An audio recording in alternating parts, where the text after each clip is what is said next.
Hi everyone, it's Dr. Karuna, and I wanted to talk to you today about this forced stripping detox process we're all in. I've been in close touch with my Taoist astrologer, Scott Zook. I will put his link in my comments below because I highly recommend him. And we have been discussing the last month and this month that we're also going to be moving forward in. That is a stripping process down to the bare bones. And we're all in it together and individually because we all have different karmic circumstances.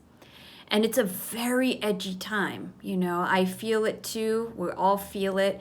And no matter what, it's very hard to find that same kind of ushy, gushy, mushy kind of feeling perhaps that we were able to access easier in 2019.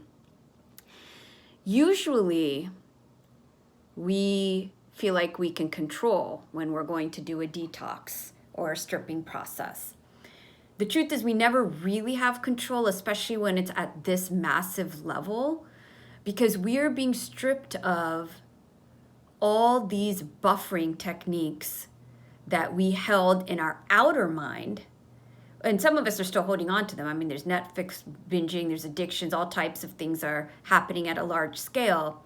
But the reason those are increasing is because the inner buffering does not have as much of a cushion.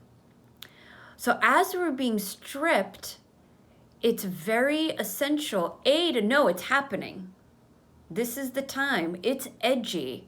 We are cutting away as a global community what wasn't working, and it's our choice to accept it or fight it right now. The second thing is we need to start implementing ways to be with the extreme change that we're all undergoing in this process.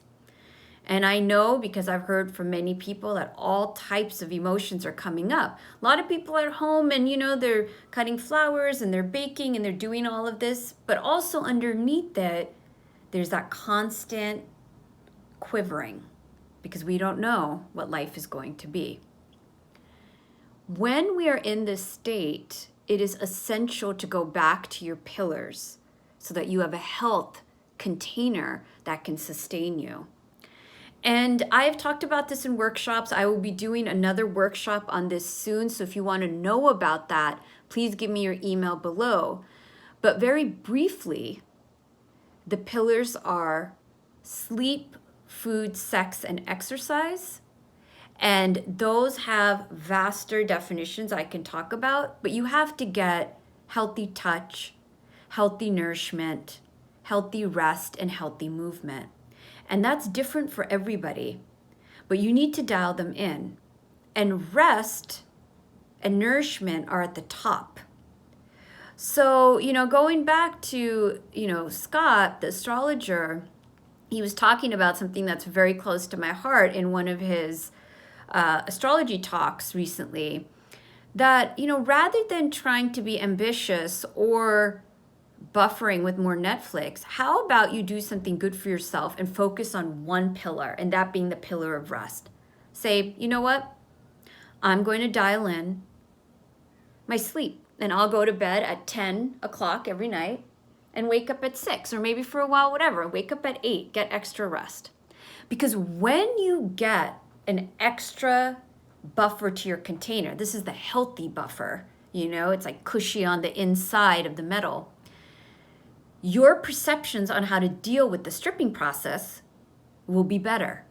The next steps will show themselves differently. You won't be in fight or flight, which is a deer in headlights freaking out, because you will have more resilience. You will have more nourishment from strengthening even one pillar that is essential to your health.